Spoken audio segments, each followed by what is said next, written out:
तो कैसे हैं आप लोग। मुझे उम्मीद है कि आप लोग बहुत ही अच्छे होंगे। 365 डे टू दी वेडिंग के एपिसोड नंबर 1 में आपका स्वागत है। एपिसोड में आगे जाने से पहले आपसे एक छोटी सी रिक्वेस्ट है कि प्लीज मुझे सपोर्ट करें। चलिए इस एपिसोड को हम लोग स्टार्ट करते हैं। एपिसोड के स्टार्टिंग में हम एक कंपनी को देखते हैं जो कि एक ट्रैवल एजेंसी है। स्क्रीन पर हम यहाँ पर कंपनी के मैनेजर को देखते हैं जो यहाँ पर सभी को देख रहा होता है। यहाँ पर हम देखते हैं कि सभी लोग बहुत ही अच्छे से काम कर रहे होते हैं। उस मैनेजर का नाम कुरुकावा होता है। यहाँ पर वो एक एम्प्लॉय के पास जाती है जिसका नाम ओहारा होता है। ओहारा के पास वो जाती है और कहती है ये कुछ डॉक्यूमेंट है, इन्हें जो है देख लो तुम। फिर वो जो है उस डॉक्यूमेंट को देखने लग जाता है। वो कहती है कि ओहारा तुम्हें जो है मेरी आंखों के अंदर देखकर बोलना चाहिए। ओहारा जो है बचपन से किसी से बात नहीं करता है और बहुत ही कम रिस्पॉन्स करता है। तभी एक और लड़की उसके पास आती है और कहती है गुड मॉर्निंग और एक फाइल देकर जाती है।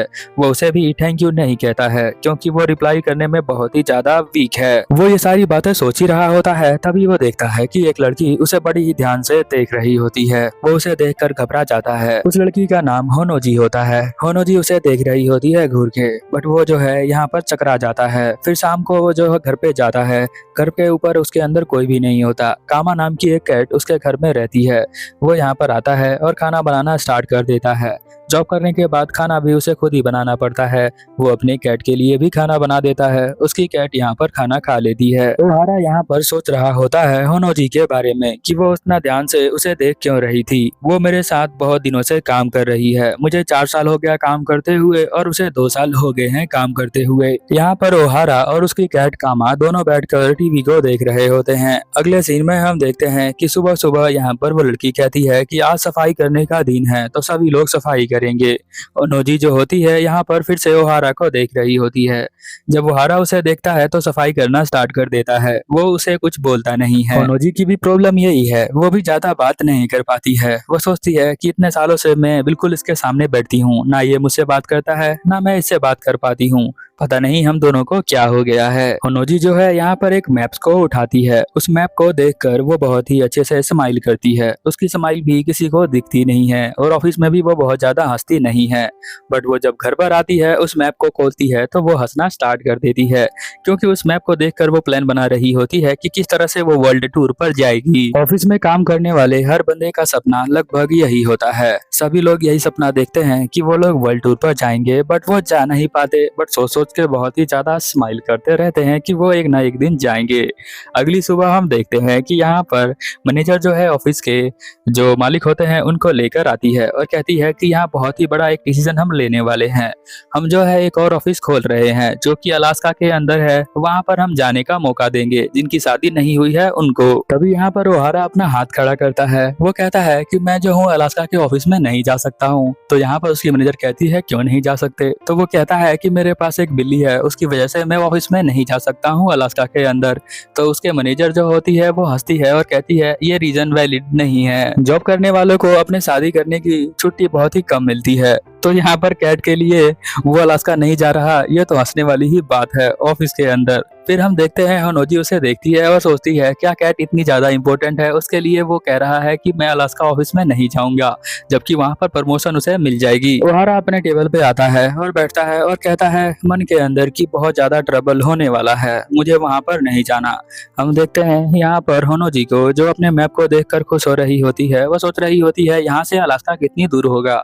तो वो देखती है कि 5500 किलोमीटर दूर है वो। अगले सीन में हम देखते हैं कि ओहारा जो होता है अपनी कैट के साथ यहीं पार्क के अंदर घूम रहा होता है। तभी वो यहाँ पर होनोजी को देखता है। होनोजी को देखने के बाद वो उसे हेलो भी नहीं करता है क्योंकि ये दोनों बात करते ही नहीं है, इंट्रोवर्ट टाइप के बंदे हैं। वो दोनों एक दूसरे के पास से गुजरते हैं। तभी यहाँ पर वो कहता है होनोजी। तो वो होनोजी यहाँ पर मुड़कर कहती है क्या हुआ। तो वो कहता है कि थैंक यू जो तुमने मेरी इतने सालों से हेल्प करी है। मैं ये जॉब जो हूँ छोड़ रहा हूँ, मुझे माफ कर देना कि मैं जो हूँ बहुत ज्यादा बातें नहीं करता हूँ। यहाँ पर वो जा रहा होता है। तभी होनोजी कहती है तुम्हारे लिए इतना ज्यादा इम्पोर्टेंट है ये कैट। तो यहाँ पर ओहारा कहता है हाँ ये बहुत ज़्यादा इम्पोर्टेंट है, ये जो है बहुत ज़्यादा लोगों से परेशान थी तो मैं इसे उठाकर लाया हूँ। तो वो यहाँ पर कहती है कि तुम हमें इसे अपनी गर्लफ्रेंड को दे दो, अपने फैमिली मेंबर को दे दो। तो वो कहता है कि ऐसा कोई भी नहीं है मेरे पास। मनोजी कहती है इसका मतलब फैमिली मेंबर और यहाँ तुम्हारी गर्लफ्रेंड भी नहीं है? तो वो कहता है नहीं। तो यहाँ पर वो कहता है इसका इसका एक ही सोल्यूशन है कि हम दोनों को यहाँ पर शादी कर लेना चाहिए। शादी करने के बाद वो हमारा ट्रांसफर वहाँ पर नहीं कर सकते हैं। यहाँ पर एकदम से ओहारा जो होता है हैंग हो जाता है, वो कुछ बोलता ही नहीं है। तो यहाँ पर मनोजी कहती है कि हम जो है एक शादी करने का नाटक करेंगे ताकि सभी को लगे कि हम जो है शादीशुदा है, तो वो हमें अलास्का नहीं भेजेंगे, तो तुम जो हो अपने कैट के साथ रह पाओगे और ये एक तरह की एक्टिंग है और तुम्हें जो है टेंशन लेने वाली कोई बात नहीं है क्योंकि ये जो है प्लानिंग मैं खुद कर लूंगी। तुम्हें जो है कुछ नहीं बोलना है क्योंकि तुम ऑफिस के अंदर ज्यादा कुछ नहीं बोलते हो, तो इसलिए तुम्हें कुछ मत बोलना ऑफिस के अंदर, क्योंकि मैं जो हूँ ये शादी वाली बात खुद मैनेजर से कह लूंगी, कुरुकावा से। तो यहाँ पर वो कहता है अच्छा तो ये फेक मैरिज होगी, उसे इतना ही समझ में आया है अभी तक।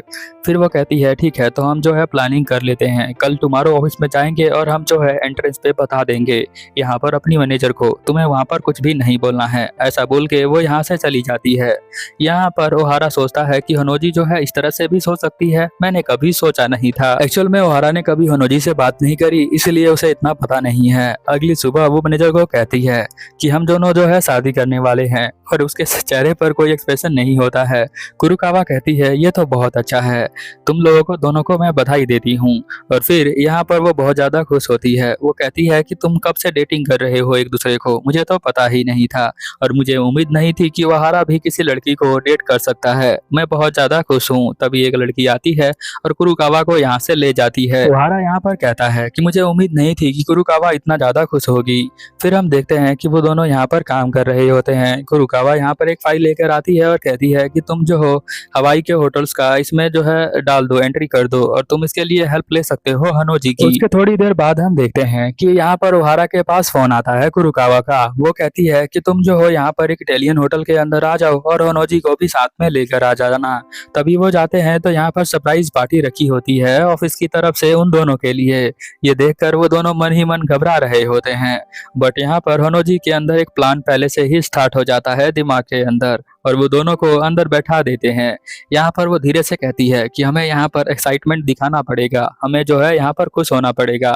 इसीलिए वो यहाँ पर 2 बोतल उठाती है और बोतल उठाकर यहाँ से बाहर जाने लग जाती है। अब हनोजी तो बाहर चली जाती है बट ओहारा पे यहाँ पर बहुत सारे एम्प्लॉय उससे पूछने लग जाते हैं तो मुझे अपनी लव स्टोरी बता दो पूरी की पूरी। वो सोचता है कि धीरे धीरे मुझे ऐसे ही मार डालेंगे, मैं लव स्टोरी कहाँ से बताऊं। तभी हम देखते हैं कि हनोजी यहाँ पर आती है, उसके हाथों में बोतल नहीं होता है।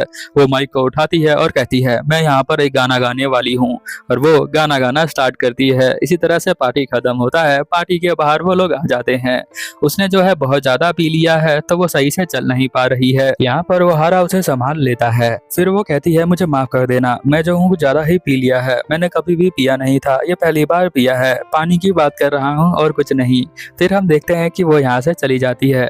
हनोजी सोचता है कि मुझे उसकी हेल्प करनी चाहिए थी क्योंकि वो सभी मेरे लिए ही तो कर रही थी, मुझे भी उसके साथ गाना गाना चाहिए था। अगले दिन का प्लान ये होता है कि यहाँ पर वो पहले ही बता देती है कि मैं डिसाइड करने वाली हूँ अपनी लव स्टोरी के बारे में, इसलिए मुझे बाहर जाना पड़ेगा, तुम ऑफिस के अंदर चले जाना, मैं अकेले ही सब कुछ संभाल लूंगी।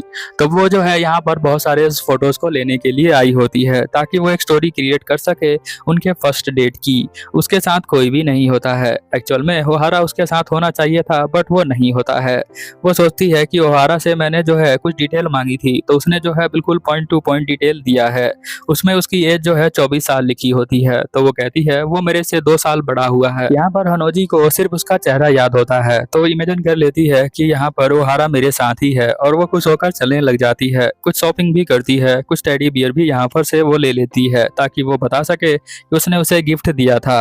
वो यहाँ पर जा ही रही होती है तभी शाम को वो यहाँ पर आ जाता है ओहारा। कहता है कि तुम अकेले क्यों घूम रही हो, मैं भी तुम्हारे साथ घूमूंगा और लव स्टोरी स्टोरी को क्रिएट करूंगा। वो दोनों इस पार्क के अंदर आ जाते हैं और दोनों इस झूले के ऊपर बैठे होते हैं। तो यहाँ पर वो पूछती है कि क्या तुम्हें ये झूला पसंद है? तो वो कहता है कि हाँ मुझे पसंद है। यहाँ पर वो कहती है कि हमें जो है अपने आइडिया पर जो है कंसंट्रेट करना चाहिए। हनोजी जो है वो बहुत ही ज्यादा यहाँ पर उस आइडिया पर ध्यान देती है, बट ओहारा जो होता है उसको एक खुशबू आ रही होती है जो कि हनोजी के बालों से आ रही होती है। यहाँ पर हनोजी जो होती है वो रिंग लेकर आई होती है। वो रिंग को ओपन करती है और कहती है कि इसे हम दोनों को पहनना पड़ेगा। तो हम दोनों जब अगर इसको एक्सचेंज करेंगे तो ये हम दोनों की वेडिंग की रिंग होगी। तो यहाँ पर वो सोचने लग जाता है कि हमने तो शादी करी नहीं है, तो हम एक्सचेंज करेंगे तो बहुत ही अजीब लगेगा। बट उससे पहले ही यहाँ पर हनोजी उस रिंग को पहन लेती है और एक रिंग उसे दे देती है। हनोजी यहाँ पर कहती है कि तुम्हें जो है उस वर्ड की प्रैक्टिस करनी पड़ेगी, क्योंकि तुम बहुत ही कम बोलते हो तो तुम वो वर्ड बोल नहीं पाओगे। तो यहाँ पर वो सोचता है किस वर्ड के बारे में ये बोल रही है। तो अगर तुम्हें वो ये वर्ड पता नहीं है तो वो वर्ड ये है कि विल यू मैरी मी। और वो ये सब सोचते हुए भी शर्मा रही होती है हनोजी। यहाँ पर वो सोचता है कि प्लीज मैरी मी ये कैसे बोलूं, बहुत सारे फिल्मों के अंदर मैंने देखा है इस वर्ड को सुनते हुए और बोलते हुए, बट मैं इसे बोल नहीं पा रहा हूँ, वो मेरे दिमाग के अंदर नहीं आ रहा है। तो वो यहाँ पर उससे माफी मांग लेता है। तो वो कहती है हनोजी तुम्हें इतना ज्यादा फोर्स करने की जरूरत नहीं है, तुम इसे प्रैक्टिस करना, कुछ दिनों के प्रैक्टिस के बाद तुम इसे बड़े ही आराम से बोल पाओगे, ये सही रहेगा। और वो जो है बाहर देखने लग जाती है। वो हारा को कहती है देखो बाहर कितना ब्यूटीफुल सीन है। ऑफिस में जाने वाले बंदे बहुत ही कम बाहर निकलते हैं, जहाँ पर ये दोनों बहुत ही कम बाहर आए हुए हैं, तो इन्हें हर चीज ब्यूटीफुल लगती है। ये एक्सपीरियंस इन्हें बहुत ही अच्छा लग रहा होता है। मनोजी को भी ये एक्सपीरियंस बहुत ही अच्छा लगने वाला होता है। वो यहाँ पर ओहारा से कहती है जब तक जितना तुम्हें टाइम लेना है ले लो, मैं तुम्हारा इंतजार करती रहूंगी उस वर्ड के लिए। अगर ये एपिसोड देखते देखते यहाँ तक पहुँच गए हो तो चैनल को सब्सक्राइब कर लो। मिलते हैं अगले एपिसोड में, तब तक के लिए ओवर एंड आउट।